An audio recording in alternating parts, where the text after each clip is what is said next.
ओम शांति। आज 15 सितंबर 2022 है।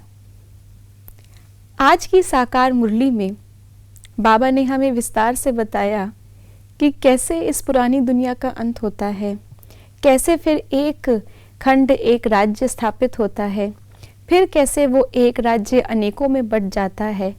तो इस प्रकार से कैसे ये चक्र फिरता है। लेकिन हम स्वदर्शन चक्रधारी बच्चे इस चक्र को बुद्धि में फिराने के बजाय दूसरा चक्र फेरने लगते हैं।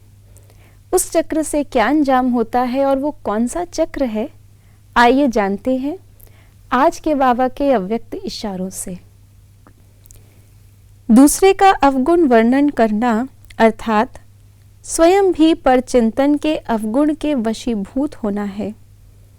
दूसरे की कमजोरी वर्णन करना अर्थात अपने में समाने की शक्ति की कमजोरी जाहिर करना है। इसलिए किसी भी आत्मा को सदा गुणमूर्त से देखो।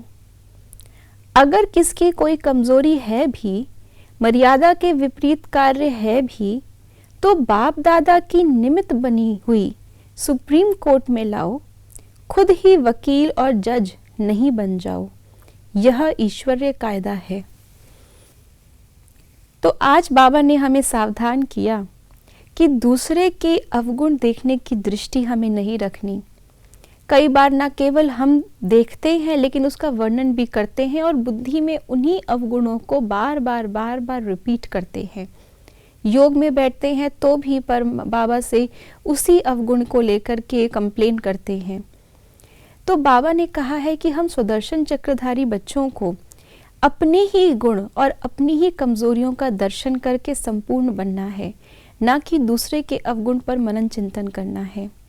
आज बाबा ने दो कमजोरियां और दो गहरी बातें बताई इससे संबंधित। बाबा ने कहा भल दूसरे में कमजोरी है, ये तो हम सब जानते हैं, संपूर्ण कोई नहीं, लेकिन उसकी कमजोरी को देखकर वर्णन करना ये मेरी परचिंतन करने की कमजोरी है। तो अगर वो गलत है तो मैं भी गलत हो गई। दूसरा बाबा ने बताया कि ये समाने की शक्ति की कमी को दर्शाता है। समाने की शक्ति वाला व्यक्ति हर व्यक्ति को कितने भी उसमें अवगुण क्यों ना हो, लेकिन कभी भी उससे किनारा नहीं करता, कभी भी उसको अवगुण मूर्त नहीं देखता, लेकिन उसके उस समय के अवगुण को समाते हुए उसको शक्ति देता है ताकि वो उस अवगुण से मुक्त हो सके।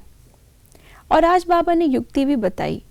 अगर मान लीजिए हमारे अंदर शक्ति नहीं कि हम उसको परिवर्तित कर सकते हैं, तो उसका जज या वकील बनने से अच्छा है कि जो निमित्त बनी हुई आत्माएं हैं, जिनको बाबा ने आज सुप्रीम कोर्ट कहा, उनके सामने अपने कर्तव्य को रखते हुए, पालन करते हुए उनको बता दें, इशारा दे दें, ताकि वो उस आत्मा की नवस को देख करके उनसे डील कर सके और उनकी उस अवगुण को, उस बुराई को दूर करने में उनकी सहायता कर सके।